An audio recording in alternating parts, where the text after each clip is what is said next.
Today, we're replacing ChillPoint Plus with ChillPoint Core, ChillPoint Premium, and ChillPoint Double Plus Super Good.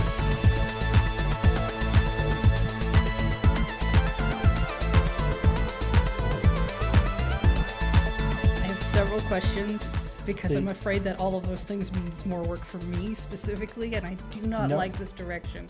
No, that's what's great is all of these subscription tiers have absolutely no actual benefit and don't cost anything. But you can subscribe to whichever one you want in the comments down below. Oh, okay. That's fine then. I mean, if you want to, there's the subscription button on YouTube, which is a free thing because memberships are the paid thing. You could subscribe on Twitch, which is a paid thing. That's the thing. I really kind of wish like most of these services would just... Could we just agree on what the words mean? On the terminology? Yeah. You can have your own things. I mean, YouTube wants to use super thanks. Fine. Let them. But when we're all going to use words that have actual meaning, could we all agree on what those are? Yeah. I'm going to assume everyone can hear us just great. Yeah. And everything's running perfectly because nobody's complaining in the chat. Yeah. Hey, everybody. Check it out. We're in Studio B, which we haven't been set up to broadcast in Studio B since we moved to the new moon base. And even before that, for a little bit. The computer was haunted. The old Studio B. When we moved to Studio B, or when we moved to the new moon base, we set up Studio B, but the problem, we were still using the same computer because it turns out that computer had some seriously weird issues with its network card and stuff, that it just would randomly disconnect from the network and reset every once in a while. Take the stream down. Do all kinds of fun things. And then a couple of weeks ago, James and I did a upgrade on a bunch of the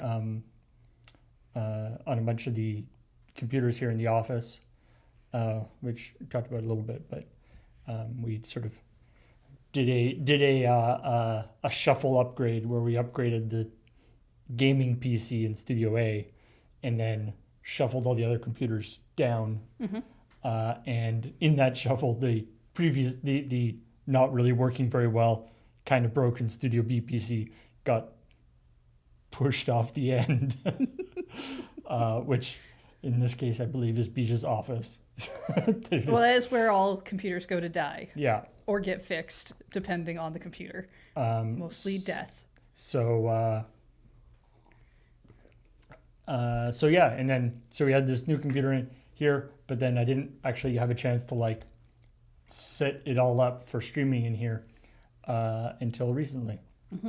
Hopefully it works, because if you know the setup, and we've showed it off a few times during Loading Ray Live and different things, the control system for Studio B is now in the tech office, so I have to go down a hall and around and door to get it, and there's nobody on that computer right now, so hopefully you can hear it. Otherwise I'll have to go fix things, and that'll take a while. Anyway, and yes, for those of you who are talking about it, Bij, the role of Bij is currently being played by Harry. It's potential that Bij himself in person will appear at some point. He said he'd come today. I assume if we had cheese, he would have come earlier. It's true. That's my biggest assumption. Ham or cheese. But we have to. Oh, we have both those things at home. No wonder he didn't come in today. We still have trash ham in our fridge. Okay. But the ham from the But we need a third if we're gonna set up for 3 while we wait for Bij. And Harry provides a really good ominous aura that gives me a little bit of time to relax. So that's why Harry's here. I couldn't find Spookifer. mainly because I didn't take more than a minute to look. These were our choices. And if you can't find spoopifer, it's probably fine. Yeah, we still have trash ham in our fridge because, I mean, it's probably fine. But I ate some. I didn't really like it, so Beach has to eat all the trash ham himself. And it wasn't the trash part that made you not like it. It was just like I ate some of it. I just not a kind of ham that you're particularly into. I wasn't into it. I usually like ham okay. I don't know. I've become less of a meat eater. Like, I'm not vegetarian or anything like that, but most of the time when I go out or I have the choice, I actually don't. I go with like the meat-free options. Just because I'm like, you know what? It's really good. Vegetables, they never let me down. Unless it's cucumbers, but I don't order those, so it's fine. If you're curious about why we have trash ham, check out the latest episode of Commodore Hustle. The latest Commodore Hustle covers the trash ham. Behind the scenes, we did clean off the ham because we weren't going to waste that much food. Don't want to waste the ham. Not like the bologna, which, it's not real anything, so it's fine. Yeah. Anyway, hey everybody, welcome to ChillPoint, a show where we talk about the week's gaming news as well as talk about this week's episode of Checkpoint, and also we talk about Beige being here. Hey, you made it. I'm late. Hey. We just finished the derailment. Really? Oh, Yeah. Good. That's very kind of you to derail so long. I gave you a coaster because I figured you'd bring your own drink. I'll go get my own drink. He rushed here. You can tell he's not prepared. He didn't even put Harry back up. Yeah, you really could put It's Harry really back rude. up. Yeah, this is a live Beige drop. Yeah, I'll say Beach definitely dropped that.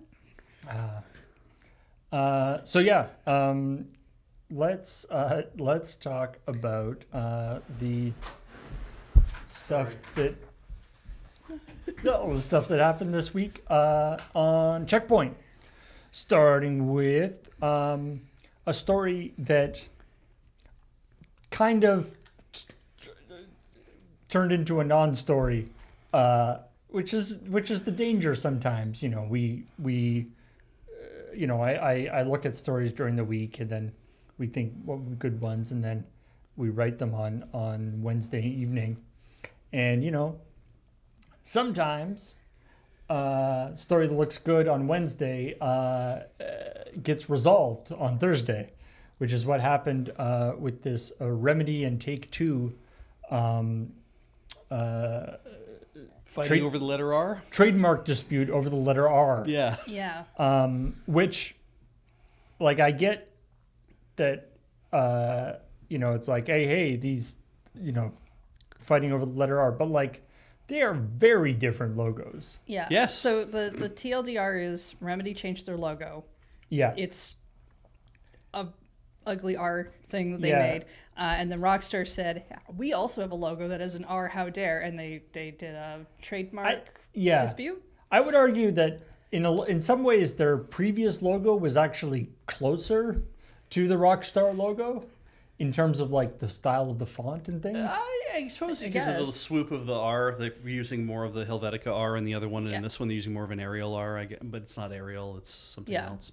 But they resolved that out of court.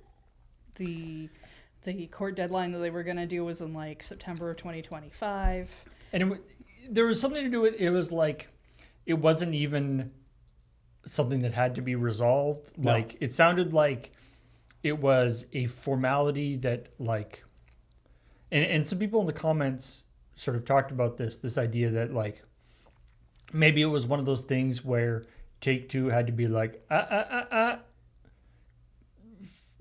for purposes of like maintaining their trademark. Yeah, this is the Kleenex thing, right? Where it's like, oh, if you don't defend it, then you lose it. Which I don't know if that necessarily applies in the way that people are talking about. It's more of if you don't know that it's happening, then you're not at fault for letting it happen. And so it's like you can't, but the moment you find out about it, it's like you're supposed to take steps to say that, please don't do this. You're not supposed to just go straight to court over it, but you should be trying to be like, we'd like you to not do this because of these reasons. You could try to be nice about it. Isn't the example, like, was it the Gibson, the guitar? Isn't the example that there was a guitar court case and then they lost their trademark because they didn't do that? Xerox, isn't that the actual example? Xerox is also one of the big ones that gets thrown around in terms of that. Yeah. But like, there's a difference between saying having a person in a household where they start calling all games Nintendo versus like a person trying to make like a Monster Energy drink trying to sue Pocket Monsters for using the word monster, right? Those kind of ideas, yeah. Yeah. I mean, in that context, I've never heard, like, of course there's, Xerox and Jeep and all those things. But I've never heard of a company's logo getting hit like that. Yeah. But maybe it has. But also, as you point out, Rare also uses an R. Yeah. And it's just not. I saw somebody not in the comments to the original article, were like, "Oh no!" and they posted the poster for RRR. Yeah. The amazing Indian movie. Yes. Oh my God. Yeah. It's so good, people. So what I find interesting about this too is that it's like, obviously, okay, there's a few thoughts I have to unpack. One, the rareware or the rare R is too different from the other R's that it was never going to get dinged in the first place. That's just a funny way to end the article, funny way to end the story, obviously. Right? Like, to me, it doesn't look, the rare R doesn't look that much more different than the Rockstar logo. And using the ones that you used, I was like, that one doesn't have an initial, it doesn't have like an initial downstroke on it. It's much thicker in places. The color scheme is different. Like if you were to flip it upside down and compare the two, it's like, yes, they don't look like ours. They just look like one thing looks like a weird squiggle, and then one thing looks like an upside down R, that kind of idea. But more of the thing is that it's like, oh, the Rockstar logo is a very general looking R, but then has a big star at the end of it, and the Remedy logo is a general looking R. Like they're actually just like somebody typed the letter R and then chopped up a little thing or put a little star at the bottom. And like, I can see why you might say that you're gonna have a fight about this, but you shouldn't, because that's not the totality of the logo. Like it's not just, oh, we both typed the letter R and called it a day. It's like you didn't. You did a lot more transformation to it. No one was going to confuse these two things. Yeah, like to me, they're not those three logos. Are equally different from each other. Absolutely, sure. Anyway. Also, I wouldn't and the second thing though, because I thought what you said is interesting, is that the Remedy logo is it's too simplistic, almost, right? Like you might be like that. Because the first Remedy logo that we saw on screen, where it's like this fat R because you want to have the fat bullet kind of they did that, but space. the new R just looks like they chopped it up and stuck a second R in the middle. Yeah, they just took the R and they said, okay, type another one and put this thing over here and do whatever. And I'm like, that's a corporate decision that got made, I'm sure. Like normally you don't have your CEO designing a logo, but you do have your CEO approving a logo, right? And I wouldn't want to call out the art designer, I'm sure, that worked on probably a dozen different logos for Remedy. Sure, I just don't think it looks interesting. Because, I would have started with, like, take the R and chop it into 1,000 different pieces and then move them all around a little bit so that it looks like this thing, and overlay a bunch of different R's and stuff and start there to be like, what can we do to really make this thing very chaotic looking? And then I'm sure it had to go through iteration after iteration until you'd start to get down to a thing that's like, I can do this. And it's like, yeah, that's good. It's like, great. Can I go on and do something that's actually worthwhile? We could have just kept the old logo. I shouldn't say that or I'll get fired. But yeah. Anyway. So, yeah, by Thursday morning, a bunch of the articles about this had like update. Turns out it wasn't a thing. No. And it isn't even like they came to an agreement that night. It's like it was never really a thing. I think that this was like, I don't know what the original source on this, but I think I suspect it was one of those things that like, sometimes people will go kind of trawling through the various like The court docket. court filings to see Yeah. if there's anything interesting. Somebody saw this because the filing happened like a couple months ago, Yeah. but nobody noticed. And then so this came out, and then somebody like tweeted about it, and then people picked up Yeah. the tweet. But it like wasn't, apparently it was like never really a thing. So, No, and I get that, but at the same time, the comedy show, it's funny. Yeah. it's We're true. making fun of them.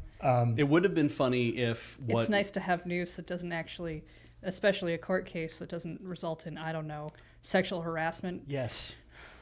I think what's funny to me is that So hopefully the court case itself Yeah, doesn't you know, result in sexual I realized harassment. what I said, but yeah, you Something know what has gone very badly. you have a very specific fetish. I imagine what would have been a harder push is if Remedy's logo was literally, we took the letter R and then we tried a bunch of different things as the negative space. So it's like we put an X in there, we put a plus in there, and then somebody's like, we put a 5-pointed star in there, and they're like, oh, that's cool, we should do that.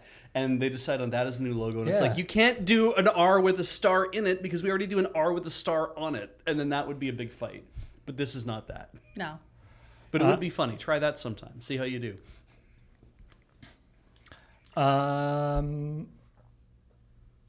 Dogs are playing video games very quickly. Yes. Sort of. I believe we actually talked about this a couple months ago. Oh, yeah? Yeah, I don't think you were here that in day. ChillPoint. You may not have been here. Okay. But because this guy like released a video a while ago of his dog doing this. Okay. And so to the extent that I was like I wasn't sure whether I would even put this in my list of stories because I was like, I think we covered this already. But it got covered on a whole bunch of different websites because it was part of GDQ and everything. And it's nice to talk about animals. Yeah, it's Peanut Butter is an adorable Shiba Inu who did a very good job taking the place of Rob the robot. And as people have rightly pointed out, in a lot of ways it's more of the owner, what's his name? JSR. It's in a lot of ways it's the owner JSR using the dog as a controller, as opposed to the dog itself speedrunning the game. Yeah. But that's cool too. I don't, and the differences in what they did is like, it's like Peanut Butter's time at the end was like 26:30, whatever it was, right? It was Which sadly apparently was not a personal best. no, because their personal best is 25 something. Yeah, there was actually a glitch in the game at one point. An enemy was in a place like an enemy had like glitched and like looped around or something. Okay. There was actually like something messed up in the game, which Would have tripped them backwards. So people in the comments were like, "That is not fair." But what I thought was funny is that like the B game in Gyromite seems like it's a set progression. If you know the moves that you have to make, then anybody would be able to play it to the absolute best. It's Right. like the tool assisted speed run looks the same as the human speed run, probably. Yeah, right? yeah. Like The theoretical best is not that good in this game, like because the game is just following this guy. Yeah, and all you have to do is say, I need to pull the blue one down. Well, I'll just tell Rob to put the thing on the blue one to pull the blue thing down, or I'll just press it myself and make the blue thing come down, right? And yeah, so what got me was that the actual world record for the game, like held by a human, I'm assuming playing with Rob, is like a minute better than Peanut Butter's PB. And I'm like, how do you get an extra minute out of this game. The game takes like so long to play, obviously, but I'm like, where are you picking up those seconds? Because the game just crawls along at the same pace. Well, there's certain, like, the guy can get blocked by things if you don't hit the button in time and stuff. Yeah. And apparently there were some controller issues that Peanut Butter's controller wasn't always registering the buttons when it should have. Though I am also led to believe that Rob the Robot is also a controller issue in and of itself. That it's also given to a lot of It's not that troubles. reliable? Yeah, and that's there were what I've some heard. deaths which reset the level, apparently. Okay. So yeah, it would be fascinating to do, of course, because there's lots of videos online about, dogs and cats and different animals that have been trained to push buttons. Oh my goodness, those videos are so It's so The ones painful where to they- watch one of those when it's unedited because it's so long between button presses. Yeah. And it's sort of, it's Like, sort of it's obvious that it's just sort of like- pushing buttons until something interesting happens. Yeah. The edited ones are not bad because at least you get through them faster, but some of the really unedited ones are super long and boring to watch. These are the ones with the soundboard where I put a soundboard out for my dog, and it's so smart. It'll ask for food and ask for walkies, and it's like when you're watching it, you're like, you still got a ways to go for that dog to understand what's actually happening here. Yeah. It would be fascinating though to figure out, because there's also like, there's like those like iPad games for animals. Yeah. There'll be like a thing with like little flies or something moving around, and cats will like bat at it and hit the things, or you see animals reacting to stuff on a monitor. So they do perceive that. Can you devise a game that You'd be curious if you could figure out or have the buttons light up and then the dog knows when to hit the buttons, or because or different, you like make like a hacked version of this game, do a slight ROM adjustment so that it flashes a light when he has to push the different buttons. Like if it was something like that, to me that would be a more as the dog playing it, as opposed to him just reacting to what the person's doing. If they make games for pets already, then why aren't the pets speedrunning those games? That's true. Is it just because they don't? Because and there's also the idea like dogs, in particular dogs and different animals, do have a conception of like racing, of course. Absolutely. Like you can like run, like either multiple dogs or a person and a dog will like run, and the dog will like try to outrun you, and that's they're like not chasing you; they're just trying to get there first. Yeah, that's like a fun thing for dogs to do. Yeah, and it'll be fascinating, like as a sort of almost a research topic, to figure out how to kind of activate that instinct in a dog. Yeah. To make it interested in speed running because a game. Part of the reason why we play games is because we understand the abstraction of it, that we're kind of like, we're ultimately, what are we accomplishing by playing a video game is we're just poking the dopamine in our dopamine receptors in our brain, right? We're just trying to be like, that gives me pleasure when I do this thing. And I'm like, so how does the dog gain any sort of value from I did this thing, I did that thing? I'm like, well, if it's gaining it from getting praise or treats from a third party, that's what got me about like why I was like, peanut butter's really just when being told to do a thing, and then when they do it properly, they get the treat. Yeah, but if you could, considering like especially some of the things they've done with like say crows, where they've done like incredibly complex, multi-stage. You put a thing in here that opens a thing over here. They go over there, grab a little rock, move it over here, put it in, and then they get the food. Like there's multi-stage things where crows can remember the different steps of doing things. Yeah. So you need to do something with like you have it where every time it beats a level, it gets food. Right. It gets a treat. And the thing is like, and then have some sort of setup. And we don't get a treat. Like I don't finish a level or do something where I get a real world treat. I get a virtual treat. Yeah, but we also are trying to delay the idea of other bad things that will happen.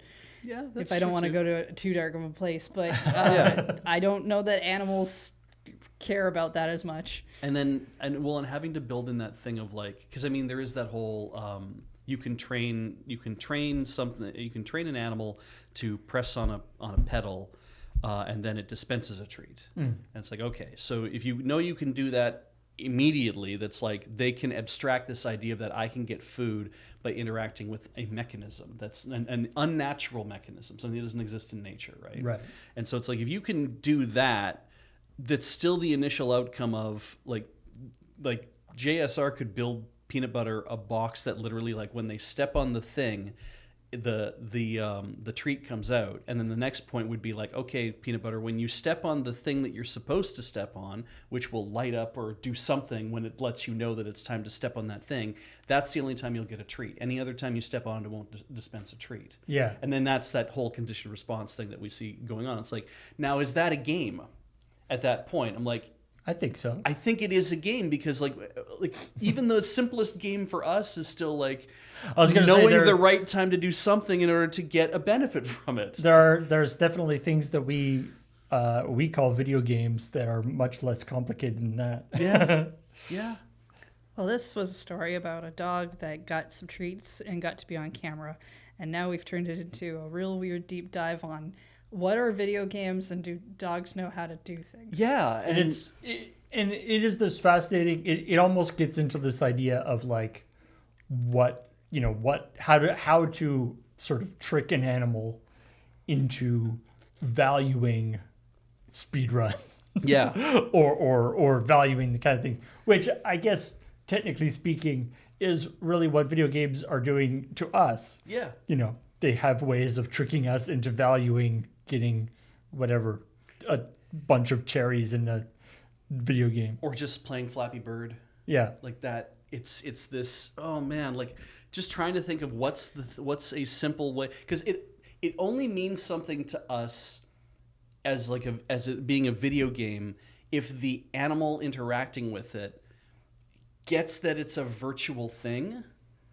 Like it's like the one, because that's the thing, is like if I could like, oh, here, this cat plays Flappy Bird, for example, and why? And it's like because they like to watch the bird fly, so they're very good at pressing their paw down and pushing it at the right time and leaving it on there and taking it off, and they've made a connection between the two things, that all they want to do is just watch the bird fly. That's the only reason why they play it, so they try to do it for as long as they possibly can, because they just like to watch the bird fly. I'm like, that bird is playing Flappy, or that cat is playing Flappy Bird.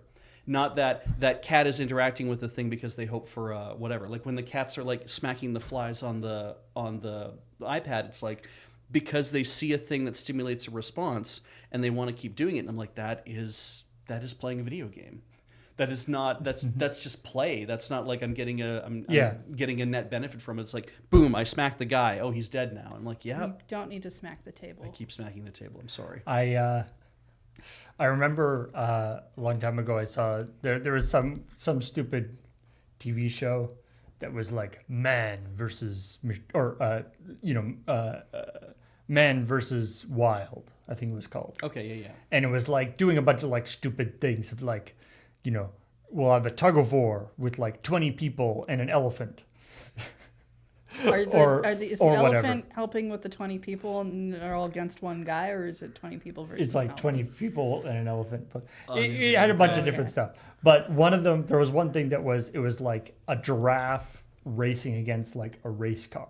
Ah. And it was like, if you look at the stats, they're actually like, giraffes can run really fast. Yeah, okay. And so it's like so theoretically the stats work out, but it was hilarious because the announcers are like, okay, if we look at, giraffe can travel at whatever 45 miles an hour when it gets up to speed, or whatever ridiculous speed they can gallop at. It's like, but the big problem, the big question here is the giraffe going to realize that it's in a race? Right. Yeah. Yes. Where it's like, because that's, and this idea of like, can you really have a true competition when one member of the competition doesn't know that it's a competition? Yeah, that's true. Yeah. And it's just like doo-ba-doo-ba-doo. Yeah. Anyway, interesting stuff. But also, most importantly, peanut butter is very cute. Yes. Absolutely. And although a lot of people in the comments did point out that you could definitely make a robot with a tail. Or be a dog. I mean, there are lots of dog robots out there. I don't know what they're talking about. There's some cuter ones that aren't that really weird looking one that can like. I don't even see how that could be possible. Yeah. Yeah. An Aibo. Yeah, I think Ibo was mentioned somewhere. Oh, the giraffe was racing a human sprinter. Right. It might have been something different that was anyway. But yeah, and the giraffe barely cared. Yeah, I bet. But yeah, most animals run for either getting food or not being food. Yeah. Now, if both the human sprinter and the giraffe had a lion behind them. Oh yeah, that'd be different. Now, do That they each would- need their own lion, or Yeah. do they get to share a lion? That's true. Maybe the giraffe will be smart enough to know that it just has to go a little bit faster than the sprinter. I mean, like if anime has taught me anything, it's that, it's very important in human culture to be able to run a foot race very fast so that everybody at school likes you better, because that means that you're very important if you're a fast runner. Pretty sure that's just during sports day, though. Yeah. Well, I mean, but that could be at it always manifests during sports day, but it could be at any other time that you could just show off that you can run a foot race very fast. And like in the wild, we have, there's constant shows of preening and aggression and everything to kind of one up your opponent, to be like, hey, I need to mate, so I need to be better at doing this dance than you, or I need to be better at, like, I need to have a larger chest than you, or I need to do like this thing specially, and there's showdowns like that all the time, because it's like that's what's driving that. And I'm like, do animals run races against each other to show who's the fastest so that they can win the affections of another? Don't Because it'd be recall really, that being a thing it'd that's be ever come super up. weird if it was like two cheetahs face off and they're like, hey, check this shit out, and they run as fast as they can, and all the girl cheetahs are sitting there going, and there they go. I mean, and they're gone. I don't know if they that in particular. I mean, animals, of course, do show fitness in different things. But anyway, also my favorite thing was watching the, there's the YouTube video of this, of course, which is up on the GDQ channel.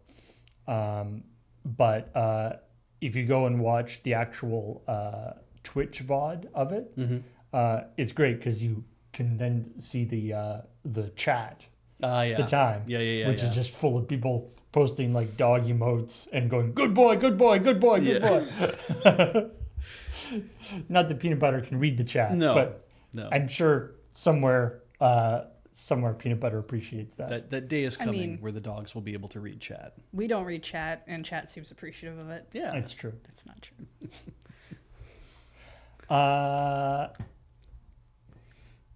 Somebody who isn't a good boy, Philippe Tremblay. Oh yeah. Has got a fair amount of heat this week.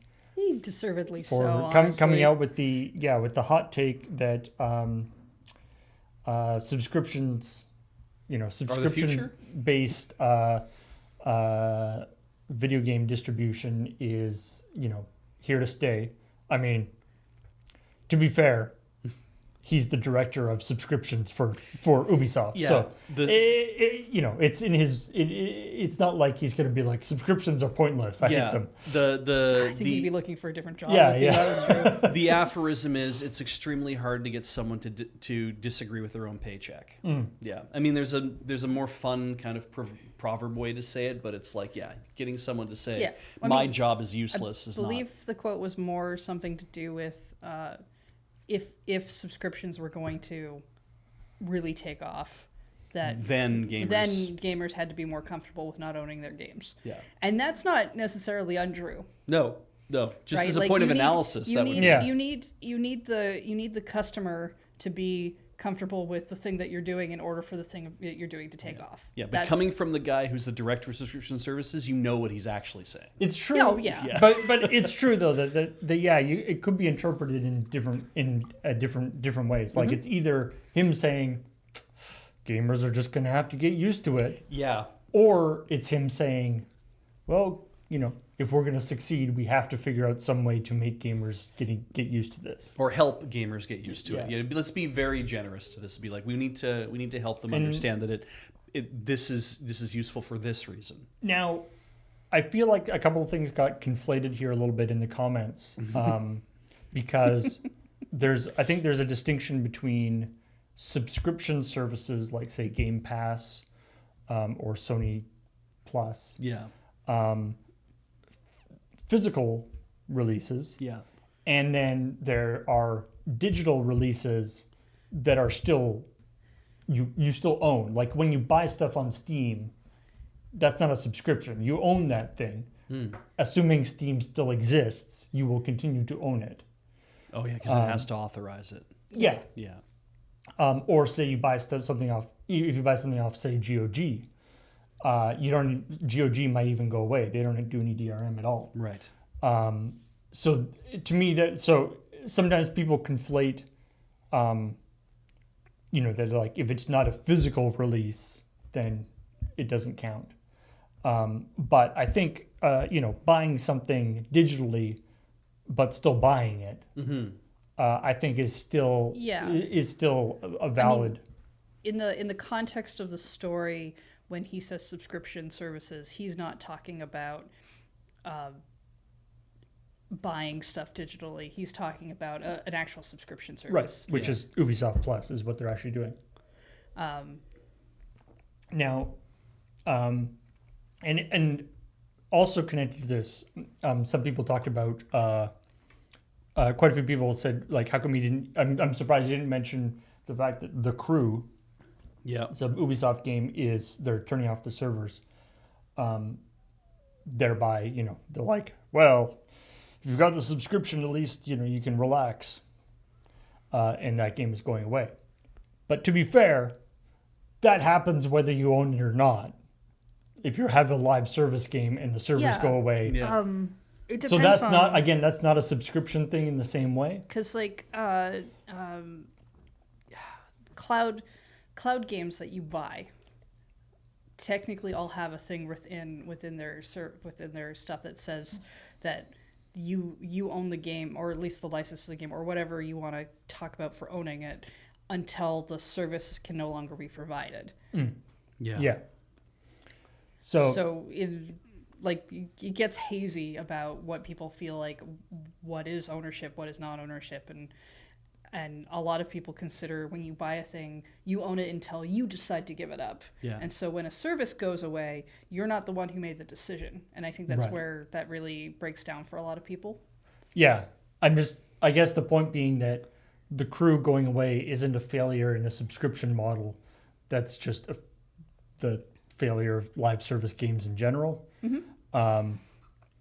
I have to feel that when you play something like a if live you own service game, but if you own a physical version of The Crew, it's still dead. Yeah, yeah, and like the thing about like we do this calculus differently, don't we? That when we think about I'm going to subscribe to play World of Warcraft or EverQuest, let's pick one that actually is no longer around. That was around for a very long time and then went away, and everyone felt that wouldn't go away. Kind of. Is idea. EverQuest gone? I don't know. I'm going to assume the first one is. The second one's probably still around, but the first one is it's probably around been in some retired. sort of form. But Overwatch is also another way you could look at that too, right? Yeah. And that's also instructive as well, because the idea of when we see a game come up, EQ is still around. Nice.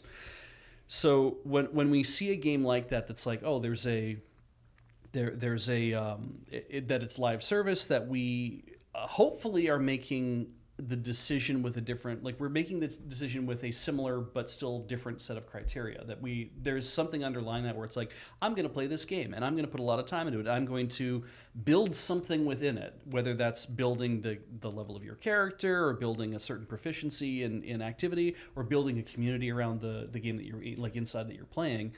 And when those things disappear, it's that we feel the loss keenly.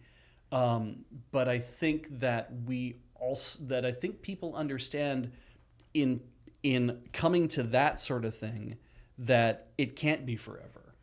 Yes. That I don't think anyone ever really thinks that it's like I've been subscribed to this for 17 years and then it went away, and how could they do that? I'm like, I don't know, man. You were doing a thing that relies upon, and we've learned that I'm giving money to a company hoping that they're going to stay active, but if the interest wanes and things start to go away, then nobody can play City of Heroes anymore. At some point, that will probably go away. Yeah. Yes.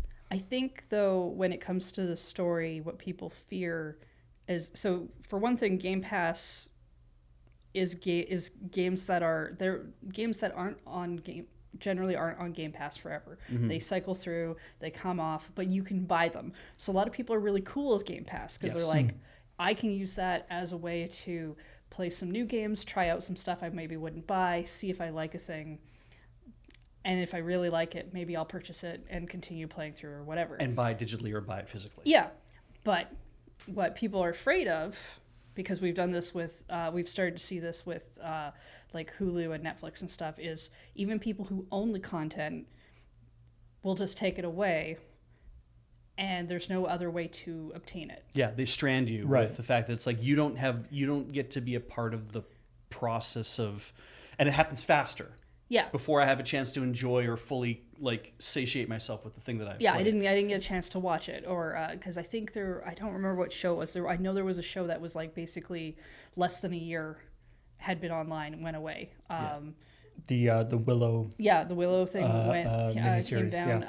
And in like Netflix's regard, when you go over Netflix's history, it's like, well, they had a lot of third-party content. They had a lot of stuff they didn't own. It was solely third-party stuff. But most of that stuff was purchasable in other places because Netflix didn't own it, and it was older media being put up on a thing. But we are still hitting subscription services now that fully own the thing that they're putting up, and they're just deciding to take it down. But you don't have another method to see it or obtain it. Yeah, and that's frustrating. But now if you imagine that idea with all your video games, everyone just starts going to subscription service because they don't have to put out physical stuff. The video game industry has been trying to push off of the physical thing for ages, which with moderate success for some and not any success for others. Yeah. But if you picture this world of like, how many subscription services now do I have to pay for my video games?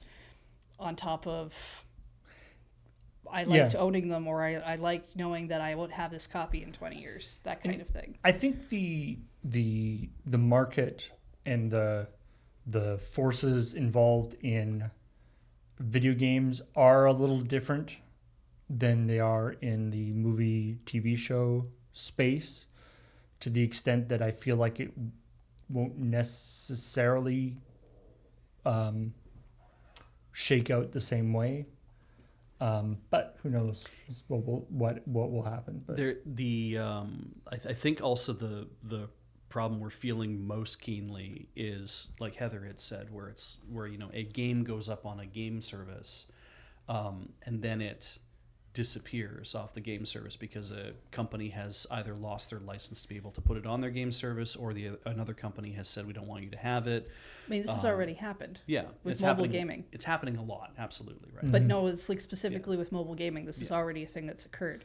Your phones get too old to play. You have a new thing. You can't. Yeah, you buy a new play phone. Something older. They don't update for the newer hardware and that could it be just drops off the and that could be as simply because the company itself went out of business or sold to somebody else or changed, and they said, I don't want to update this old game, and so you can't play it anymore, and you're kind of left being like, I liked that game and I want to keep playing it, or I never quite finished it, and that sense of like, I've spent $1.99 on this and I can't play it anymore. And even that feeling, like even when it's free, it still has that feeling of, but I liked doing that and I want to continue doing that. And so I'm trying to get back on track with what I was saying.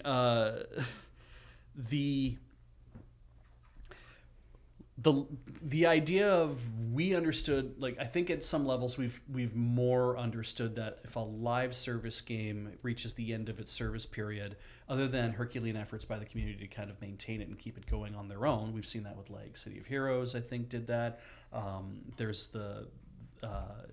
There's a few other ones that are like that. We talk about them all the time, but yeah. Now we're seeing digital games, digitally distributed games that are being pulled off of services, and so we're just losing access to them in like a few places or everywhere. And there's that sense of, well, wait, no, but I actually paid for that. Like I wasn't just giving you $15 a month to be a part of the cool club that gets to go into the server and F around. Like I literally gave you $90 for that game. Mm-hmm. I was supposed to own that. Like that was, I paid you that money, and I didn't buy a cartridge, I didn't buy a CD because I was like, I want to do it this way. But then you just turned around and said, no, you can't have this anymore. And we've decided that you've amortized, like we have successfully amortized, or you have, I guess, the cost of play, because you've owned it for 5 years. And hey, you know, if we knock off $20 every year, you actually owe us another $10 because you paid only $90 instead of $100. Like that kind of idea. I'm not saying that ever happens, but I'm being facetious. But that idea of like, you had enough time to play this game, and now you don't get to have it anymore, and that sucks because it's like, but I paid for it. Should I not be able to continue to own that? Because shit, when I buy a NES cartridge, I own that. Like that lives in my house. I get to put it in my NES and play it whenever I want. It's an extant object. Nobody comes around to my house and says you can't use your silverware anymore because I've decided that you don't get to have that because we're pulling all your silverware out of everyone's houses now. It's like you don't get to say that fork isn't yours anymore. I bought that forking thing. I think most services do a thing where like, if the game is no longer available, like if you buy something on like say Steam, and then it gets removed, I think you can still download it. Usually you can still download. Yeah, you get to the kind of not even orphaned. Yeah, you get to actually keep downloading. The Wii U and the 3DS stores might be down, but they still currently allow you to download stuff. But when you do get stuff digitally, some distributors, and I think Apple has basically been at the people have always pointed to them being like, they can do this. I don't know when they've done it, but they can do this. Is they can literally cancel the certificate so it's unplayable. Sure. So you can't use that app anymore because we decided, or somebody has said they want to pull it off the store, and so they said, okay, well we'll pull it off the store. We'll not make it unavailable, and we'll cancel the certificate for it. I'm pretty sure anything that you have bought on the App Store, even if it is no longer available in the App Store, you can re-download. You can still download it again, assuming it runs on your. As long as it runs on the phone. As long as it runs on your phone, but which most old stuff doesn't. I'm saying there's like a safety valve built into a lot of these, into a lot of these things where they can literally say, but you actually can't use that anymore. Yes. Yeah. Nobody, I don't think, has tripped it yet. No, the thing is that hasn't happened. Mm-hmm. It's good to be aware of, but at the same time, fearing it is... Well, I mean, but we only ever thought that a live service game is a thing that could go away after a while, but now it looks like, well, we can just pull a game out of service, out of a subscription package, and you can't play it anymore. I know. You can lose access to stuff because a company can decide, not talking to you first, they can just decide to be like, we can retire this thing from you. You okay, just can't cool. What do you want to do about it? We can't really, other than complain about it. Well, that's the thing I'm saying is you just keep repeating the same words. You've made your opinion known. Yes. I understand. I even agree with it. Yeah. But telling me that it hasn't happened yet is not really a paean against the... But it's important. Yes. It's important that it hasn't happened yet. Yes. Because when it happens... That's when court cases can happen and other things possibly happen. Yeah. The fact that it hasn't happened yet is important. Yeah. It doesn't mean that our rights... It's not necessarily meant to be you don't be scared of it. It hasn't happened. It probably never will. Yes. But at the same time, that's still important. Yeah. And I don't think anyone's willing to cross that line just yet. Not yet. Not yet. And I mean, I've said lots of times before that I have been subscribed to Game Pass. I'm not currently subscribed, actually. I let it lapse because I had a bunch of other stuff I was playing, and I'm like, there's nothing on there currently that I'm interested in. Yeah. And games come and go on Game Pass. Anything that's first party stays. it's kind of like how Netflix is supposed to be. Yeah, Netflix is supposed to keep all their stuff up that they made. Yeah. But, and I mean, that is a point that like, I think one of the things that's different about the video game market is it's more, in a lot of ways, it's more consolidated. Mm-hmm. But anyway, we'll see what happens going forward. You know, there's always it's like there's the thought experiment. You know, what would you if Nintendo goes Nintendo Switch Online instead of being just retro games? Yeah.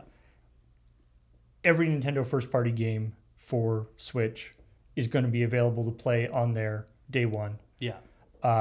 And also a selection of third party games. Yeah. Whoever wants to join the service. Yeah. How much per month do you pay for that? I would probably pay $25 a month Canadian. I think at least. Yeah. Yeah. I'm like, I could see that working just given the amount, because it's like, how much would I pay for Nintendo games over the course of a year? And that's how I would think. It's like, how many games do you buy in a month? Yeah, and it's just like, if I buy three first party Nintendo games in a year, then I might be like more keen to be a part of that. Like I would 100% subscribe to that service. Yeah, but I wouldn't pay $100 a month to belong to that service, because I don't think we even buy one Nintendo published game a month in the house. We don't buy 12 a year, I don't think. Anyway, I've never seen Heather's collection. It's an interesting thought. And I mean, Nintendo's particularly interesting because their games don't come down in price. Yeah. In the same way. So like, it's not going to be like, well, you know, there's like a bunch of $5 games on there. What the hell?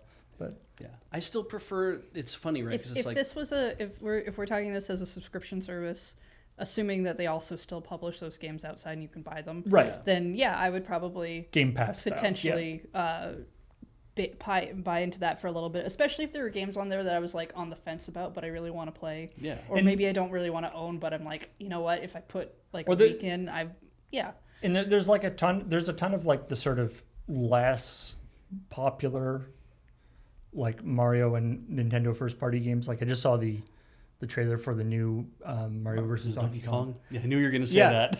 And I was like, that looks like a lot of fun. Mm-hmm. I don't think I like $70 want to play it immediately. It's but also a remake of like, I think, what was it, Game Boy Advance? I thought it was 3DS. Oh, is it? I thought it was a whole. No, it's a remake. It's not. No, it's a remake of the first one, I Okay. think, and I think that came out for the GBA, but I'm not totally sure. I go along with it's that. It's like it looks fun, but yeah, I don't know if it's something that would. I've intrigue me played. to buy I it. played one of the ones that you could download on the 3DS, and so I'm satisfied. I'm done. Now this is the first time I'm actually giving a game subscription service a shot right now, is because when we bought an Apple TV, they're like, you have Apple Arcade for 3 months if you want it. So I registered for it. Because I'm like, I know it has a few games that I would like to try. And what game are you playing that's keeping you up late at night? Hello Kitty Island Adventure. So there's finally someone in the office who is playing that game. And I have to tell you, Paul, that... Laugh, Paul, but for weeks, there were people in all of my social media feeds who were just like, this game is awesome. It is a mobile game with all the serial numbers filed off. Oh, definitely. Every part of, like, you... I mean, it is actually a mobile game. It is actually a mobile game. It still has all the serial numbers. You're playing it on a mobile device. Yeah, I know, but it's like...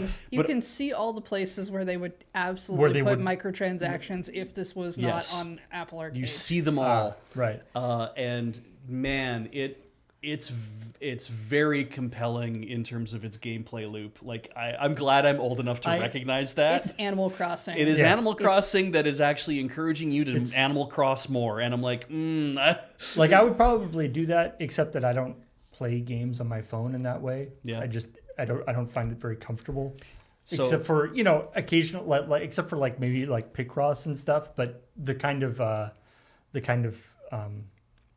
guess more arcade more arcadey type games I don't enjoy playing on my phone. Which is why I played the first night. I played on my phone, and then after that, I picked up my Pro controller, and I've been playing it on my Apple TV the entire time. There you go. We have a brand new Apple TV, 4K, third generation, the big one that has that has Ethernet and everything in it as well.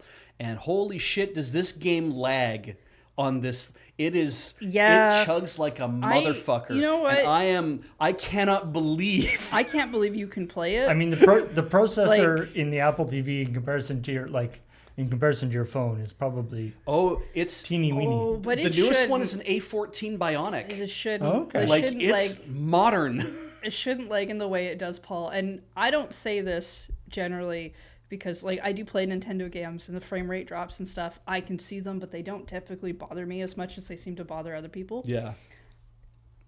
I had to stop watching Beach play this game. I got nauseous. Yeah. Yeah. I've never been nauseous from a game over that. I generally, after about 2 hours of playing it, I know it's about to crash. And then it does, usually in the middle of me taking a photo. Almost every time I take a photo.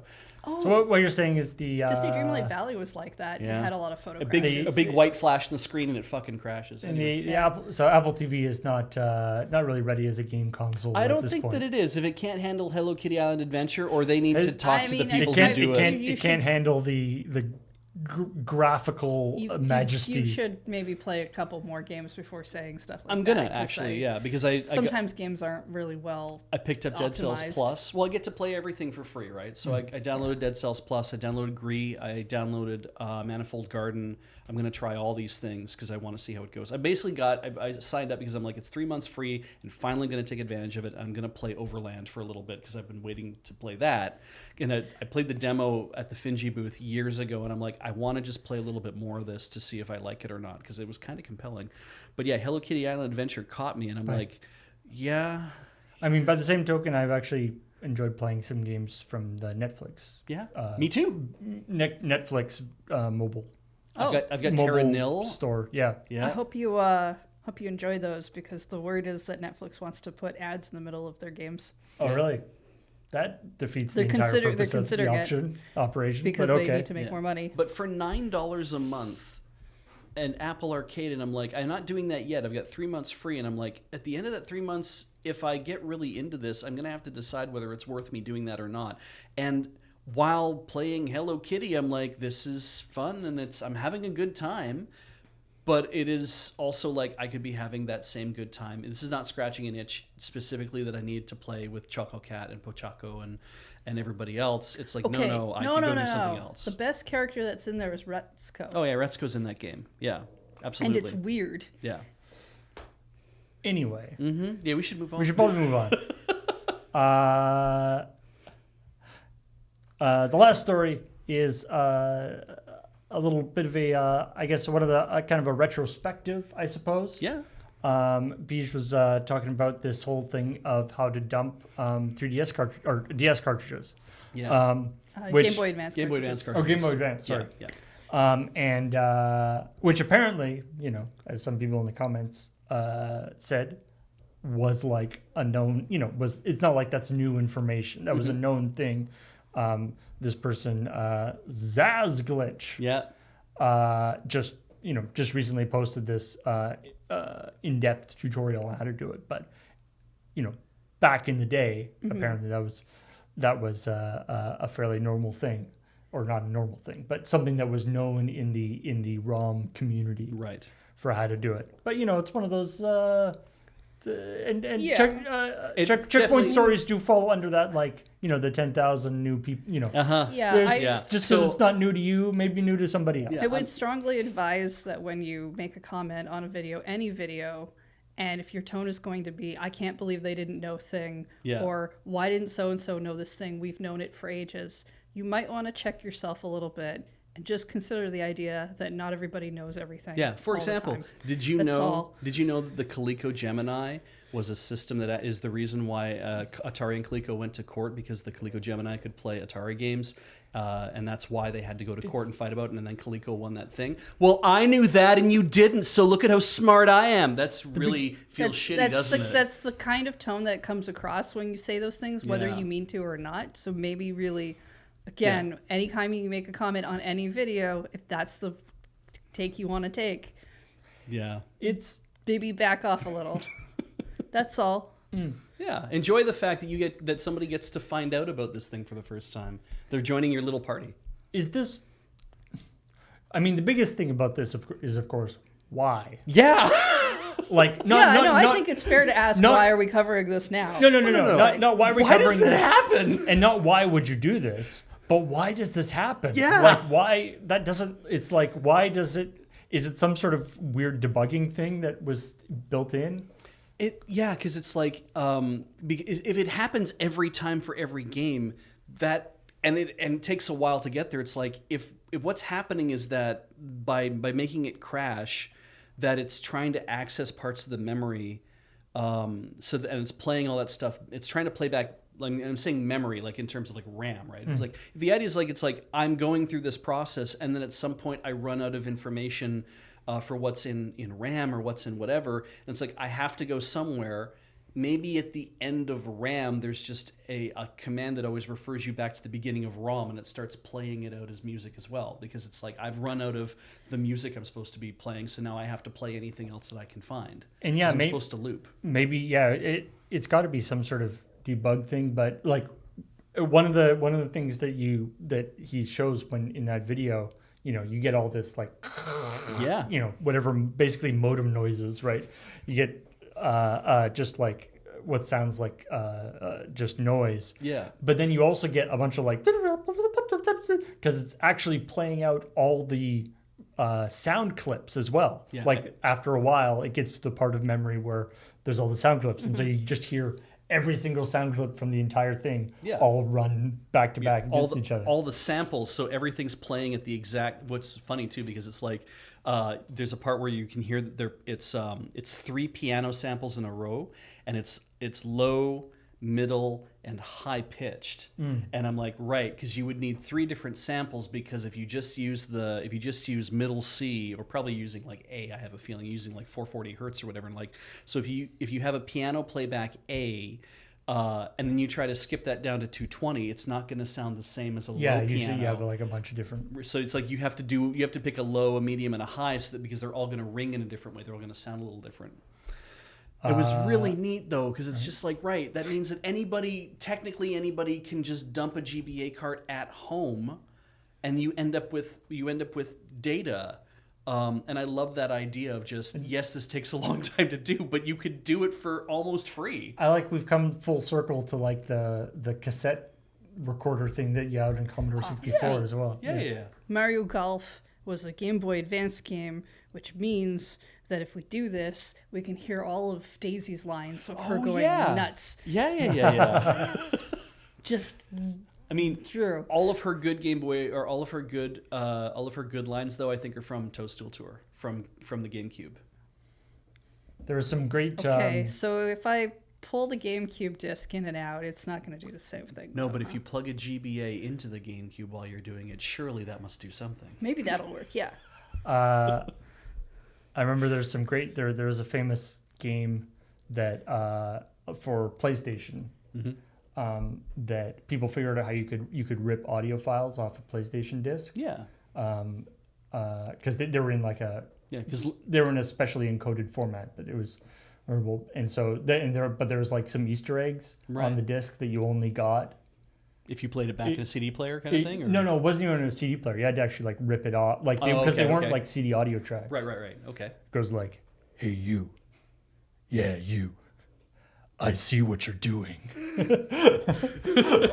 All right. It's the bad guy in the thing. He's like ripping XA audio off the CD, illegally listening without legitimately finishing the game. Good. I mean, there's some games that have like you just wanted to see that so badly, didn't you? There's like specific games that if you got pirated copies of would have like a problem with. And then it's the bad guy from the game who does it. Yeah. And then he's like, I liked that. Cheating is good. Of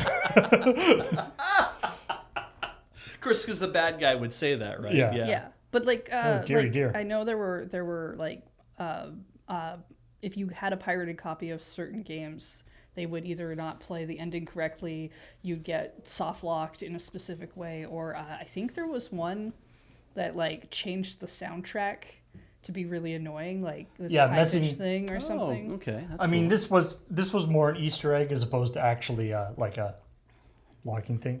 Yeah, That's good though. Sorry about that, folks. We had some sort of Bot invasion. stupid bots. I wasn't going to acknowledge it, but That's fine. Yeah. For YouTube, who's watching this later, then Twitch bot things doing that is actually the new current problem on Twitch. Oh, is it? Yeah. Hey, we're part of the current problem. That's fun. Thank you to the mods. Also, you guys did a great job. And then finally, Harmonix has announced that they are going to be discontinuing their weekly DLC updates? their weekly Rock Band Rock Band 4. Rock Band 4 song things that they've been doing for 8 years. They've released 3,000 songs. That sounds expensive. Yeah. Yeah. That's a lot of work. Like on both ends, really. They have to get, I don't know what Rock Band's thing is, but they have to, do they still do the sound alikes or do they actually get the real music from the band these days? I don't know. Because they have to get the, now don't call them stubs. What the hell are they again? They have to get so when you have a track of music that when you're laying down tracks and you have a multi-track recording, each one of them is referred to as a certain thing. And I can't remember. Stems. Thank you, stems. I knew it was close to that. So people in chat they're like, Yeah. I know the answer, but you I can't can't. respond. So the stems are, so they have to get the stems from recording studios, and then somebody has to like. It has to be like mixed into their particular, because of course there's only 4 parts Exactly. in the. And then they Rock have to write a beat map for every single one so that it follows along, and then they have to write beat maps at at every single difficulty level as well. Now, And somebody's getting paid to do that, which sounds like a great job for 8 years. I know, yeah. Well, I mean, with the fact that Harmonix is the one that's doing the Fortnite rhythm game, which is basically this kind of thing anyway, from my understanding. I don't know. I find out on Sunday. Yeah. There's... Oh, you're going to be playing on Sunday? Yeah, that's what we're playing on Rhythm Nice. Cafe. Provided I figure out how to set it up. They're going to need people to do that. Yeah. Maybe it's migrating some of the Rock Band work over to there, or I mean, it depends on what's going to be available music-wise in Fortnite for that. Because Maybe they finally ran out of songs. Maybe they did. Maybe we finally run out of music. I mean, I'm sure this is one of those things where, like, I'm sure the difficult part is not the actual like technical whatever. It's it's the legal licensing stuff. Is the part that's the difficult aspect. If they could. It wouldn't be that hard from a technical point of view to take all 3,000 Rock Band songs and throw them onto the Fortnite thing. But I'm sure there's licensing reasons why they can't do that. Because they would have, and most likely that'd be like, hey, we're licensing your song to put into Rock Band 4 as part of DLC. And it's like, yes, that sounds great. And like, great, so we're going to push that all into Fortnite. I'm like, I don't see any mention of Fortnite in this contract. Yeah. Maybe you need to pay me again. Well, I mean, good for them, get paid. Licensing, generally, you have very specific restrictions to what you're being licensed to do. Yeah. All right. Different stories. Let's talk about things that didn't make it into the episode. What about the coming up? We did just do it. There was the Rock Band. Was it? Yeah. Oh, okay. We talked about it for so long, I thought. You've got the... You got your Sega Mini, your Nintendo Mini, all these little things that plug into your TV. Commodore 64 Mini, Commodore 64 Mini. But do you have the 400 Mini? No, and for a good reason. AKA the Atari 400 Mini. Although I believe it is just being called the 400 Mini. I think, they do that now, right? Does it come with 400 games? No.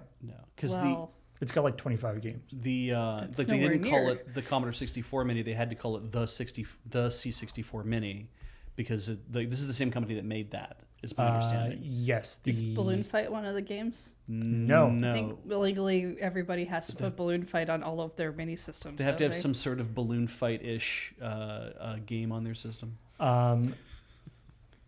This is being made by Retro Games.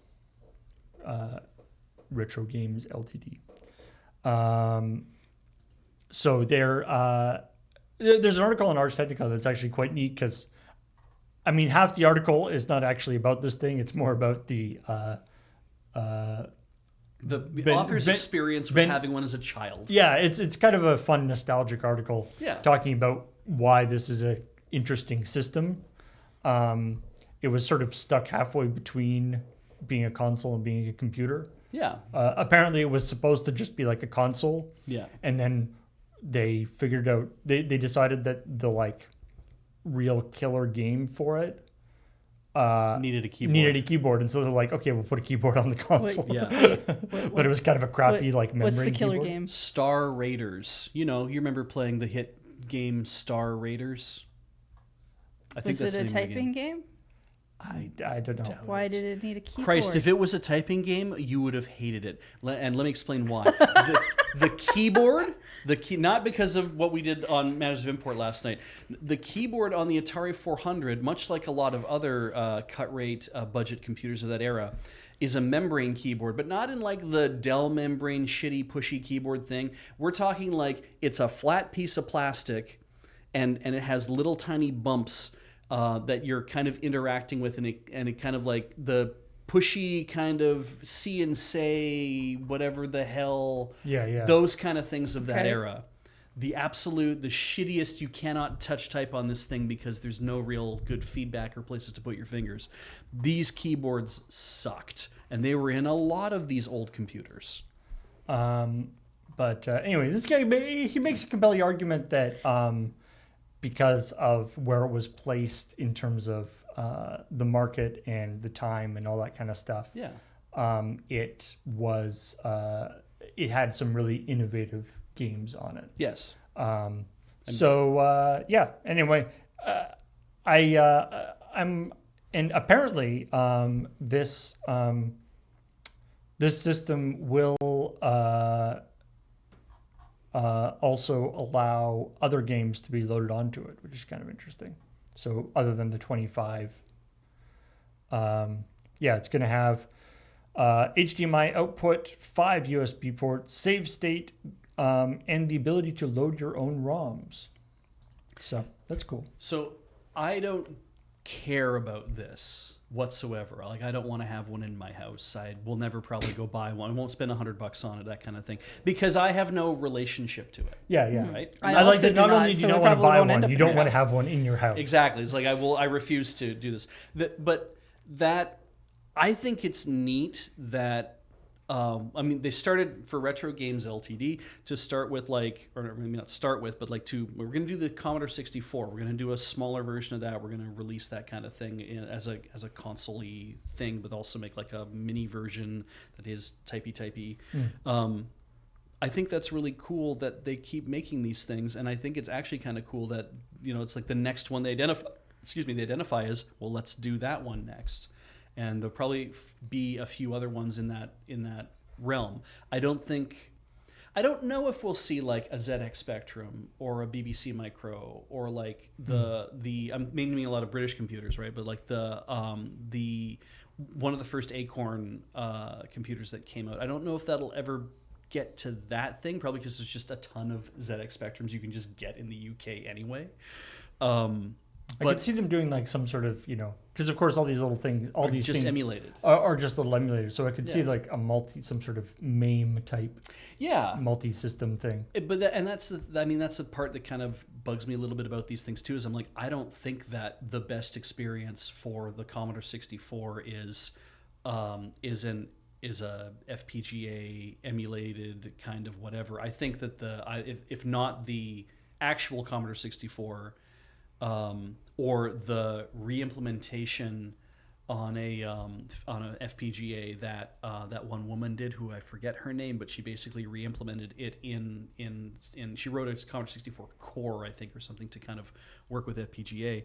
But it's like ultimately you can emulate all this stuff on a normal computer, and I kind of don't feel like a lot of these mini consoles, like the shine has gone off them for me specifically. Even the Nintendo like Classic, the NES Classic, and the Super NES Classic, I'm like the shine's kind of come off those two because I'm like, I don't know, I don't really feel the pull. I guess they're fun, but yeah, just a little like get some turtle wax and shine them back up. Shine it right back up. It could just be I hate fun. It could be. That's entirely possible. I mean, that is true. Yeah, I'm Beach playing is Hello a known Kitty on an Apple fun TV. hater. But you know what? You don't restrict that on anybody else. No, absolutely. Do you know, Paul, that the other day I was looking through my Sony games and Beach asked me why, and I was like, well, maybe I want to get rid of a few of these. I'm not sure.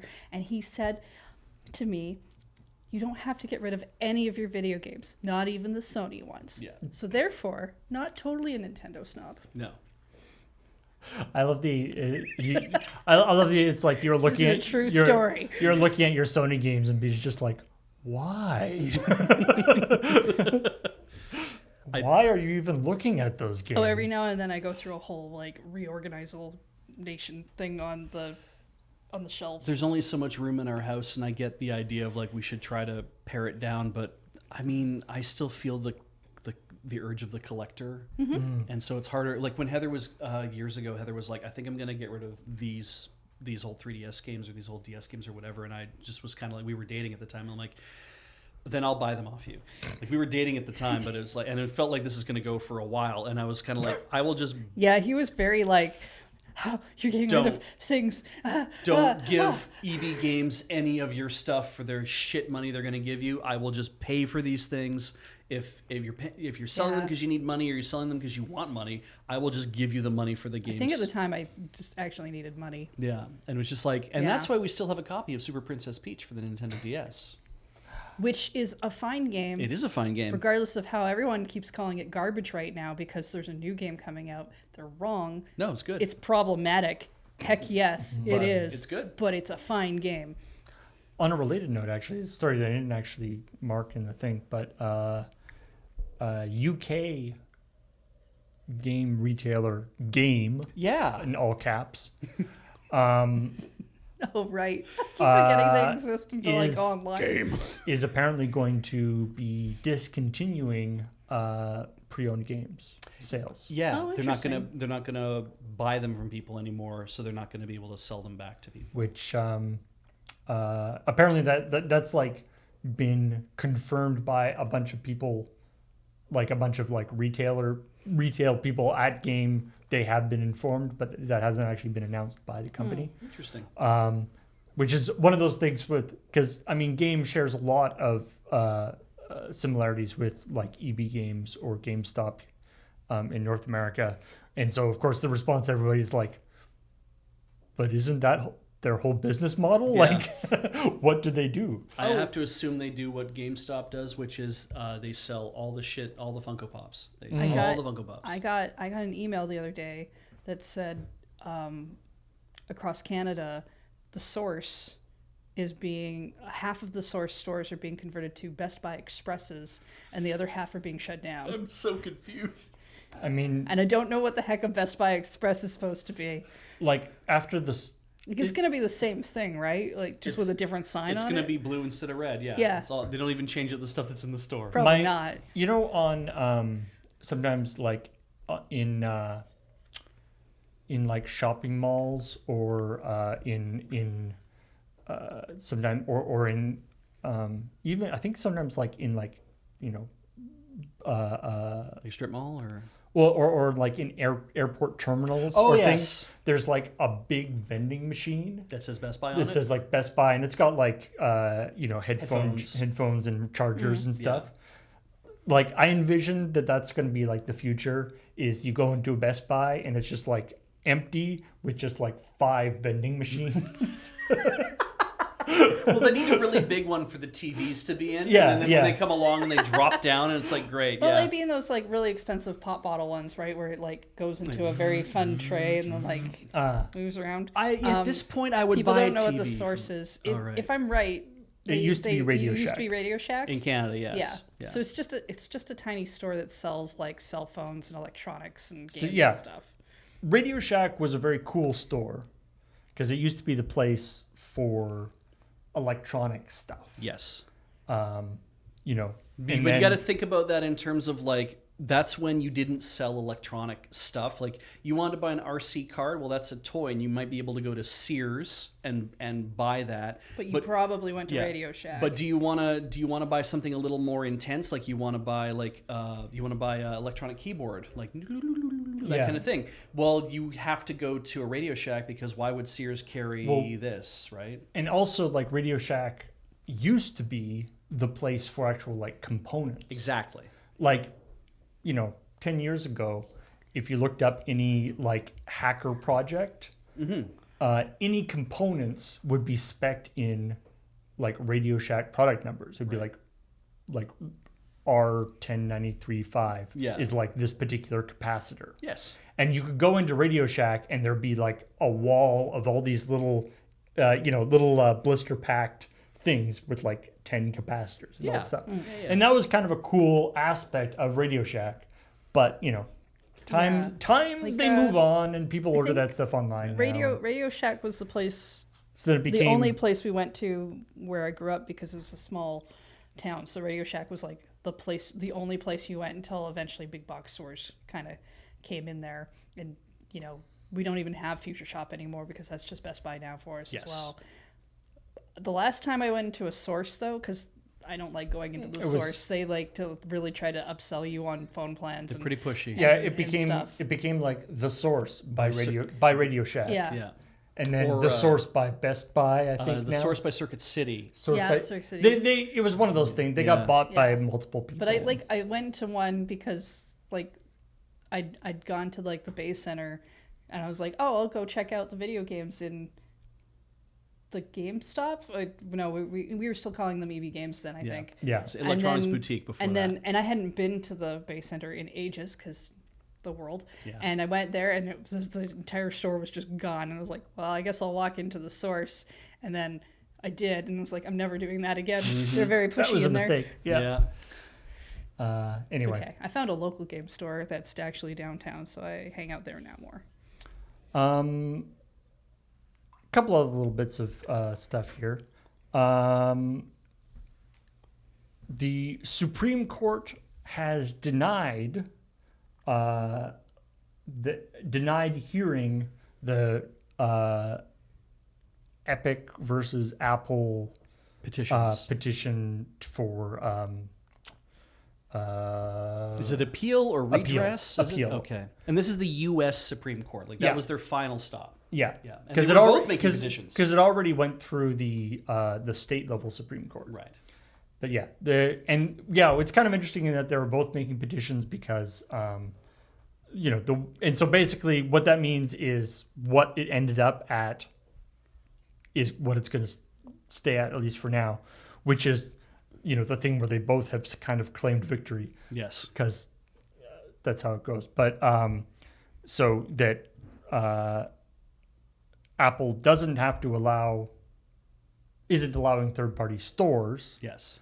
But is allowing the changes that now they do allow links to off App Store purchases. Yes. To be in the thing. Although there's like a warning that's like that pops up that it's like you're about to go away. Yeah. We don't know what the hell's going to happen. And a lot of somebody's probably going to steal your shit. Exactly. Yeah. It's not our fault. I know there's a lot of hate to be made about that too. Do we want to talk about that policy, or do we want to talk about just because this is kind of like this is kind of like we've now put a pin in the Epic v Apple thing. It's like this is where we sit. Is it finally actually over? Yeah. Well, who knows? But it's gone anyway. So it's gone as far as it possibly can. Yeah. Okay. I don't know. So realistically, there's not actually any new information there. It's just the new information is that's not going to change, at least. Yeah. I mean, the next thing, not the next thing, but the other area that might affect this is there's some EU rulings that are going to be doing things. Well, and Apple's proposed thing for allowing for external payment processing and stuff like that. So they've basically said, here's what we're doing, and they slap their hand on the table. It's like, this is what we're doing to be compliant with the letter of the law, because that's what you are making us do. And there's been some talk about, is that going to come back to the judge for consideration. Like, will there be a complaint made back to the original judge to be like, you need to review this because this is what Apple is proposing is something that nobody wants. I mean, and even Apple doesn't want it, but they're kind of like, well, we're going to do this because this is the way we feel about money. We like it. And so there is a very there's a very real possibility that this gets referred back to the original judge to be like, are they complying with the law or not? And I'm like, Apple has really good lawyers. And there's a very good chance that they could make a case to the judge to be like, you said we had to do this, and this is exactly what we are doing, and we're still going to make the money that we want to make off of this. And now everybody is in this kind of shitty boat that nobody wants to be in. You know, and there's a lot of takes right now that I'm reading where people are like, I think this is doing Apple no good in terms of pushing their brand because it's going to upset a lot of people.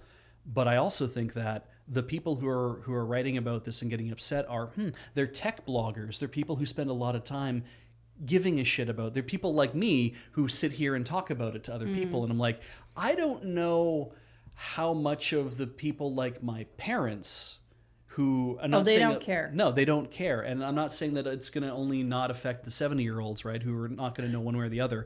There's going to be the 20-year-olds who don't have a goddamn clue. There's going to be the 40-year-olds who don't have a goddamn clue. There's the audience that pays attention to everything. Yes. Usually very invested. We have this within video games as well, right? Yes. You've got the gamers who are very invested. You have those who are somewhat casually invested, so they kind of pay attention, but not really. Yeah. And then you have the ones who really just buy games and play them. Yeah. And that's the same with a lot of products. So with Apple, you're still going to have the people who just pick up the phone and do whatever. They're not paying attention to any of how this stuff works. Exactly. They're going to see the payment processing thing that's kind of like, hey, if you leave, you're not, whatever you do here is not going to go through the App Store. It's going to go through somewhere else, and we're not responsible for what happens after that. And I'm like, as the point of view of somebody who would want to, like, I'd want to make that clear to people that if they were coming to the Loading Ready Run site to buy something and then I had to provide a link to somewhere else so they could go buy something else, I probably would put a thing up that's like, what you're about to buy is not on the Loading Ready Run store, it's coming from somebody else. So whatever happens there has nothing to do with us. You're making a purchase through whatever. Like, I would do that too, because I'd want people to know it's like, this is not my responsibility, but we're putting it in because of reasons. And I'm like, yeah, I would feel compelled to also want to make that clear to my audience. That's just like, I want to give you the heads up that that's what's about to happen, so I don't have to hear the complaints about it. I guess you get that usually with site links, right? It's like you've clicked on a link that will take you to a site outside of this area, that kind of thing. Google does that all the time. Yeah. And now these days, like at the bottom of most news articles, you get to the bottom and there's a whole bunch of that clickbait bullshit link that a lot of us who are more savvy have learned to identify. Here's 12 other stories that have to do with whatever. And it's like, yeah, these are not on this site. They link off somewhere else. And they don't provide you a warning to say, warning, these are off site. Or if they do, they do it in very small text. So yeah, you're stuck, right? In other legal news, the only possibly longer running legal case than the Epic versus Apple legal case, the Twin Galaxies versus Billy Mitchell legal case. Billy Mitchell being one of the stars of the Kings of Kong documentary that came out probably 15 years ago now. He's had the highest score for King Kong, Donkey Kong. Donkey Kong, sorry, for Donkey Kong, and then there was a whole bunch of stuff about that maybe it wasn't the score that he had achieved, maybe hadn't been actually achieved on a unmodified cabinet. I feel like we talked about this like 5 years ago. Yeah, so this has been going on for a very long time. When the documentary came out, and which sort of raised the prominence of this thing, and what the other thing that it sort of brought into public sort of information was this idea that like before it was easy to say stream or capture video. it was hard to verify video game records. Yeah. Often video game records would be, yeah, I saw him do that, Yes. or just like a still like a photo of a TV showing like the end screen. Right. So, not very rigorous evidence. Yeah. But it's all we had to work with. But it's back all then. Yeah. that's all that was available.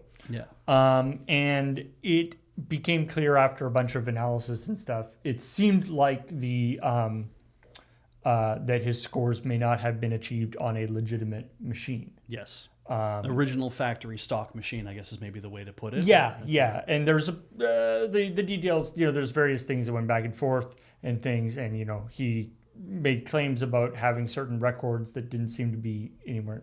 Anyway, Twin Galaxies was the company that had for a while anyway was the sort of de facto video game records. video game video game records thing. Guinness Book used Twin Galaxies for their stuff, and their list was sort of the list of record Right. for these kind of things. Twin Galaxies is a big arcade down in LA, I think. And they removed his records from their list, which he got very mad about and sued them. And then they sued him back and blah, blah, blah. So the court case had been dragging on and got delayed for various reasons and stuff. And it was going to go actually into the court case pretty soon. But it has now been Settled.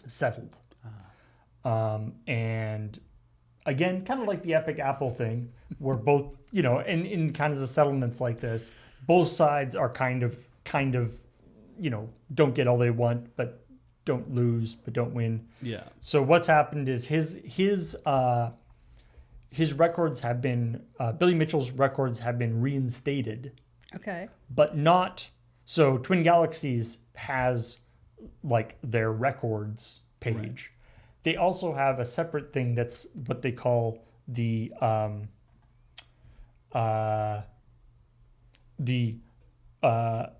in fact, this is a new section of their website that is the original historical database. Okay. So what they're saying, so basically they've admitted that he did have that record at one time. Yes. But they're on their current thing of current records, he's not on there. Right. Now, his score has been superseded now anyway. Yes. Okay. Because other, speedrunners are ridiculous these days. They sure are. But also, so yeah. So he's part of the reason why this has gotten so much, if it was just like some random court case, but Billy Mitchell is one of these very sort of big personality type guys. Mm-hmm. You've probably seen pictures of him. He's got long hair. He always wears American flag tie. Okay. Apparently he sells hot sauce as one of his big businesses. Yeah. And yeah, he's a bit of an a-hole. I got that from the description. Yeah. But anyway, so we'll see what happens if anything more happens with this. I think there are a couple. I think he still has a couple of like defamation lawsuits ongoing against like YouTubers and other people who have been kind of posting videos about this topic. Yep. Because he was basically suing anybody who he thought was defaming him about saying that he cheated on these things. There's a certain level of... Which I'm not saying, by the way. No. I am just reporting what is in this article. Yeah, there's a certain level of... there are people who are like, I have a claim to fame of X, and then I have that taken away from me, and I can't stand that because it seems unfair. And so then that righteousness bubbles forth, and you're like, no, I need to have this, I want to have this, reiterated. Like, it's just like, well, what does it matter if his score has been beaten? It's like, well, it matters to him because it seems to be the claim to fame that he wants to. That was his only thing. I Yeah, guess. and it's like, was that the thing? I mean, he was in King of Kong was a very popular movie. Yeah. And he probably, he probably got a not insubstantial amount of fame on that. And I would hate it if that I was like, oh, I did this amazing thing and everyone seems to believe it and and then to have people turn around and be like, oh, but actually you didn't do it. I'd be like, no, but I did do it. Like, I did do it. I would be mad about that and be like, no, I want to set this straight. You guys said that I didn't, but damn it, I did. And I'm giving him the benefit of the doubt that he actually did it clean and like all those kind of things, because I'm assuming that if I was to do something and I did it perfectly clean, that I would be mad about it too. But if it turns out that you didn't do it clean and you're fighting for it all this time, it doesn't even start to make you look worse. So that's tough, right? Anyway, how do you prove any of those things? Eventually, what it turns into is, I'm not going to remember this dude's name because I don't care. Yeah. Or people are only going to remember him for the fact that he did this. He was involved in this. That's definitely what's going to happen. And some people want that kind of notoriety too, right? It's like, well, they tried to take my thing away, so I sued them and I won. And it's like, you didn't really win, did you? And it's like, well, I kind of did. I mostly did. I did win, yes. And like, okay, now that's what I know you for. All right, cool. Speaking of famous people playing video games. Yeah, great. I like it when that happens. T-Pain. He's a super cool guy. Yeah. I hear he plays games, yes. Yeah. A rapper known, I guess R&B. I don't know what his technically what his genre would be considered. Known for his use of auto-tune. Yes. But anyway, as far as I know, cool guy. Thought he was known for having the name T-Pain. Is that his legal name? I hope not. He is going to be working on part of the soundtrack for Grand Theft Auto 6. Yay! Great. Good Awesome. for him. Cool. Yeah. Unfortunately, Where's the news part? unfortunately, turns out T-Pain is a big gamer and really enjoys playing Grand Theft Auto 5. Yeah, GTA Online. GTA Online. Yeah. Once he started working on the GTA 6 soundtrack, Rockstar told him that he couldn't play GTA 5 online anymore. Yeah.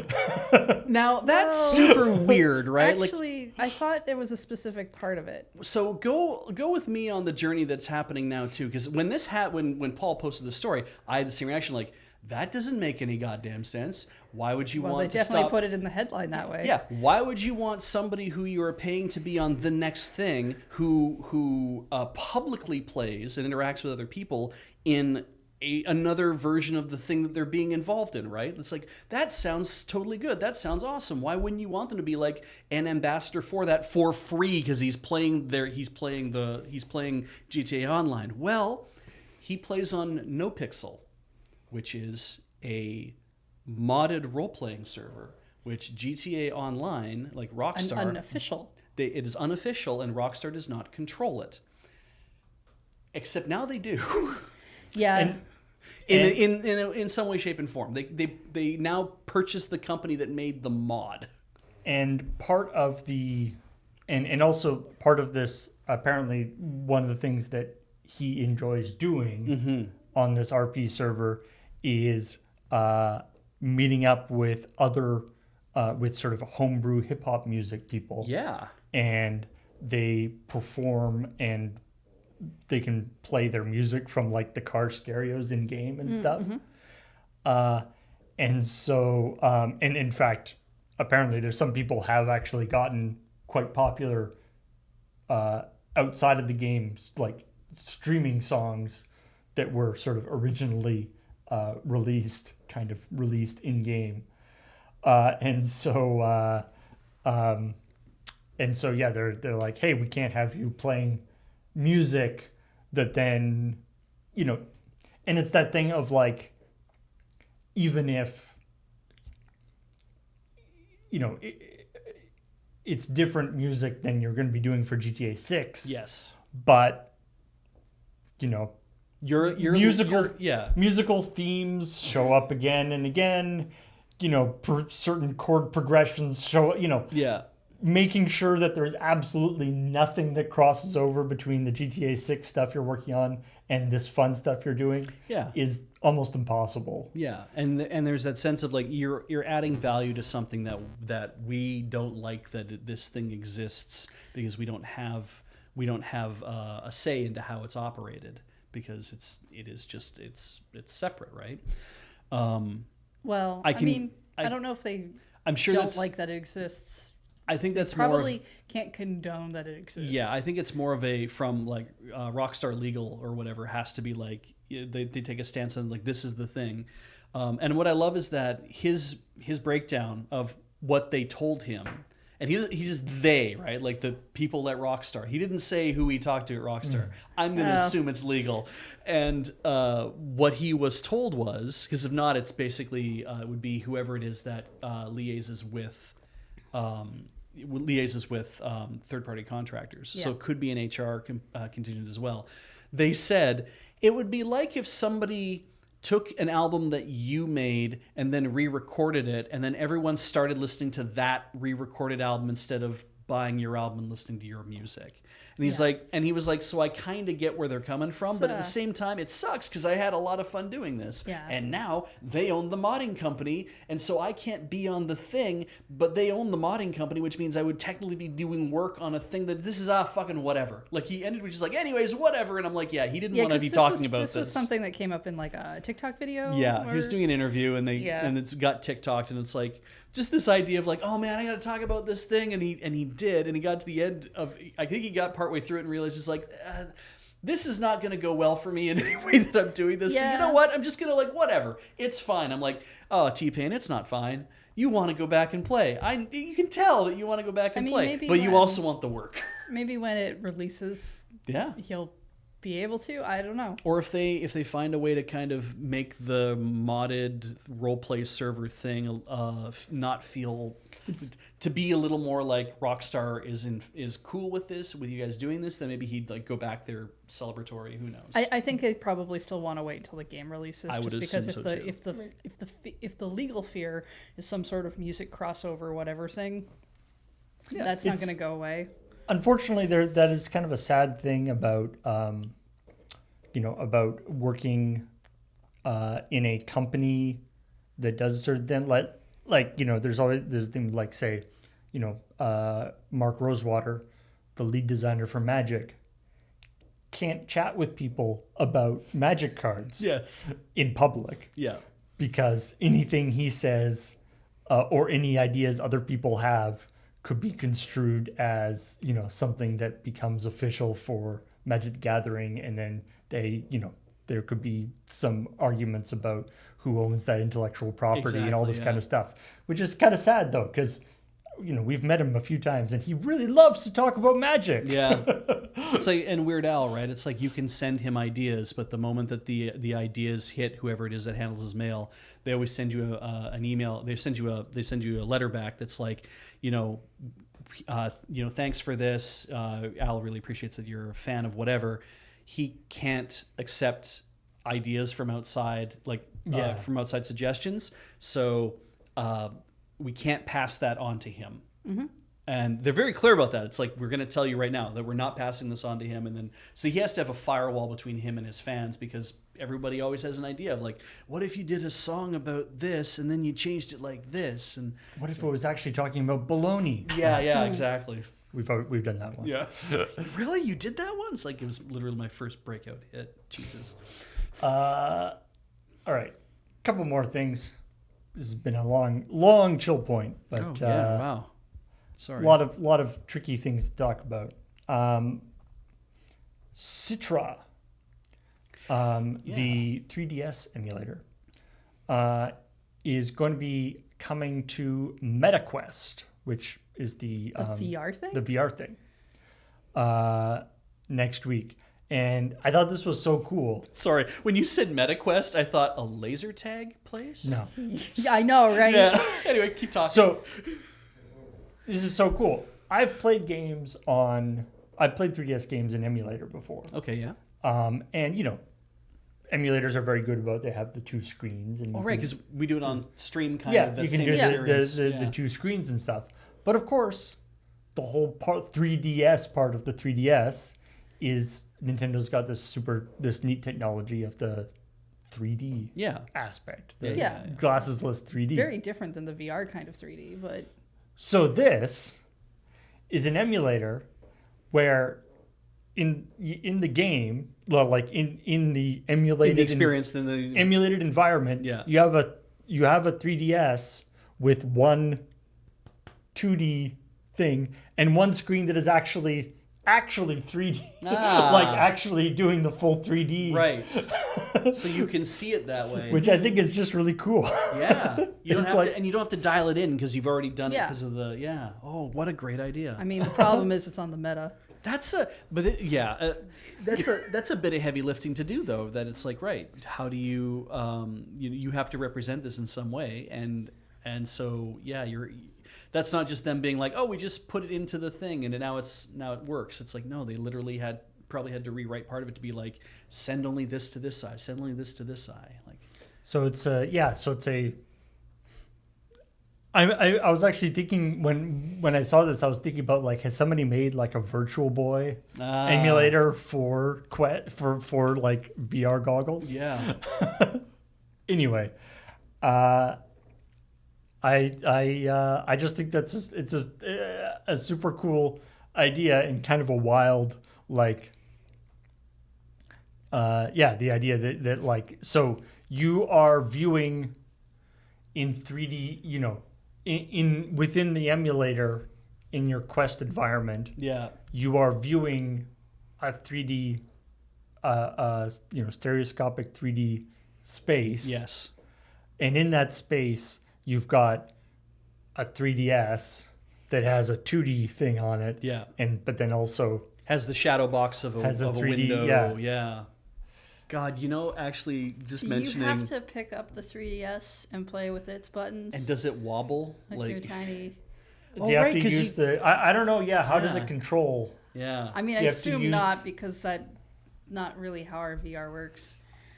But anyway, we've had this great complaint about VR in anime, Paul, because everyone seems to be able to actually eat and taste their food. So if I wanted to, what are they doing in real life while they're eating their food?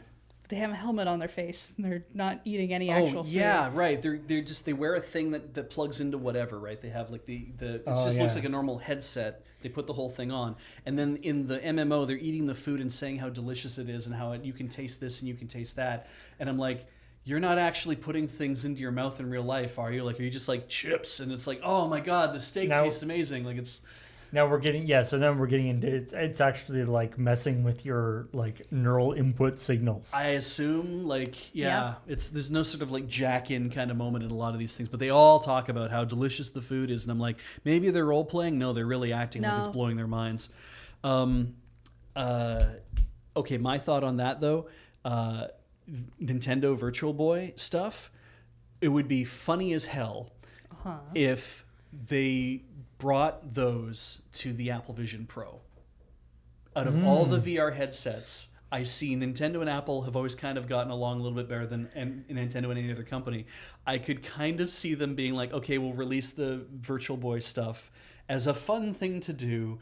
Here's 4 games, like Mario Tennis or whatever, Wario's whatever the hell it was.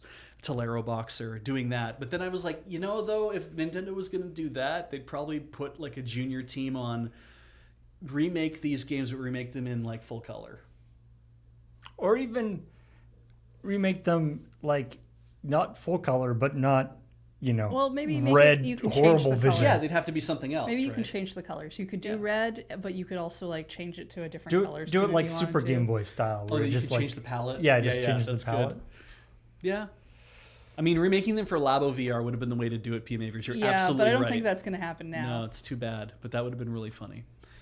And finally, so this is a story that I just found this morning. Okay.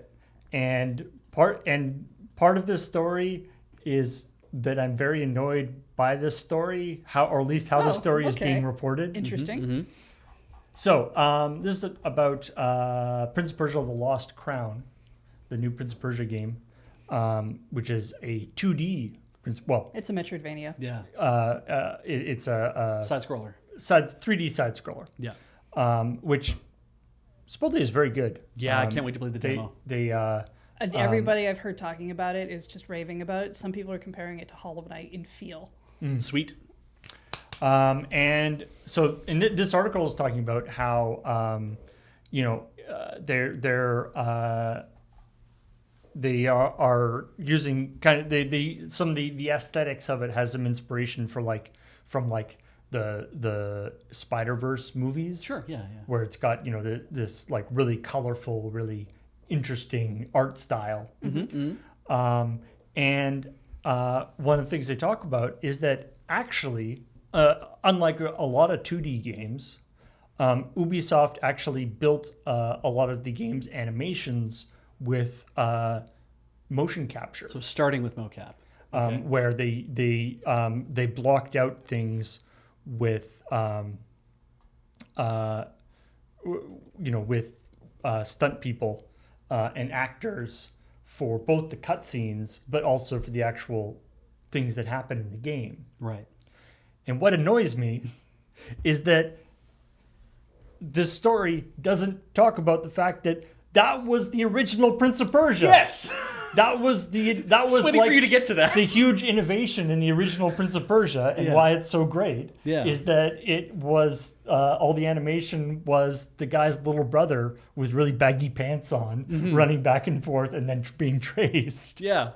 Falling to his death on spikes. It's hard on his brother. In the chat, so the wait was worth it. This was one that was delayed multiple times, right?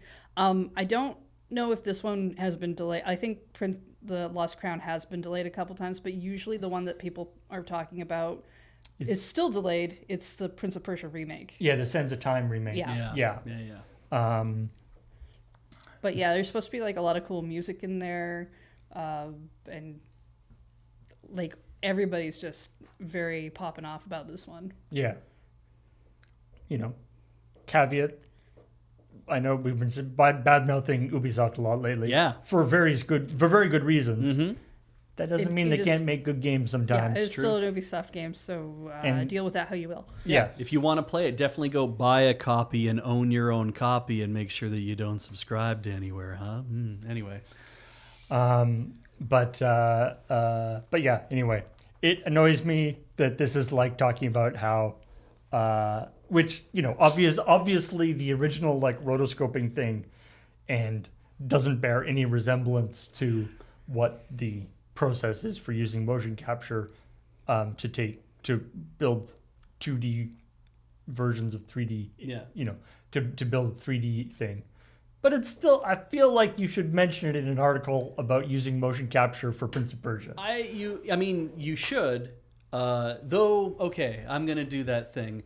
We just did that with the whole, did you know that this thing used to happen back in this day? And that kind of engendering that shitty attitude, right? And it's like, this might just be a case of somebody who is unaware of that being the thing in the original game. Because this could be like a 25-year-old author who's like, I'm writing stuff about what's happening now, not really understanding the history of these things either. Yeah. Yeah.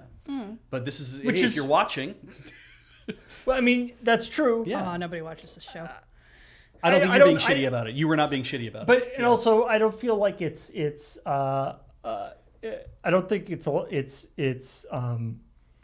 that outside the realm of possibility to expect a higher level of research and journalism from an article on GameDeveloper.com. I would assume GameDeveloper.com than a YouTube comment. Yeah, exactly. But not us. I'm just saying. Yeah. That doesn't. We Hey, don't have to do journalism. We just do it sometimes. I'm gonna let you know right now that if I it turns, especially don't have to do journalism. it turns out right now that you can go make a TikTok of yourself saying the new Prince of Persia Lost Crown has this amazing mocap, but did you know that this? And then let everybody know about. I think you can have a TikTok that goes viral.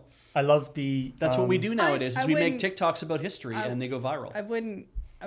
Okay, chat. Please don't listen to BJ. I mean, you can do those things, but don't listen to him about the whole viral thing. Trying to trying to keep viruses out. Yes, fair. The I had the special edition of Prince of Persia 3D, Oh yeah. which was the not good at all first attempt at a 3D Prince of Persia game before the Sands of Time. Yeah. Way before. Yeah, it was not good. But with it came a CD that had a bunch of behind the scenes stuff, including original footage of the stuff that they used for Prince of Persia of the kid's brother running around. Camcorder The footage. guy, camcorder footage of this guy's like, he's like, run, run, run. He's like, run, run, run, stop. And the guy stops. Right. And you're like, that's exactly how the prince like stops. And that's why he like goes and like does kind of like a slide when he stops. Because they recorded it on like grass or like climbing up a thing. It was very cool. Anyway, that's all the news that seemed good to talk about today, or in terms of video games anyway. Thanks, everybody, for joining us. And we hope that you will continue to support the Loading Ready Run Live service initiative. In that if you support us in one of the many ways that you can, either on Twitch or anywhere else, I just hope you'll come back. It helps keep us alive. Mm-hmm. I need to learn some different life skills. Bye-bye. Bye.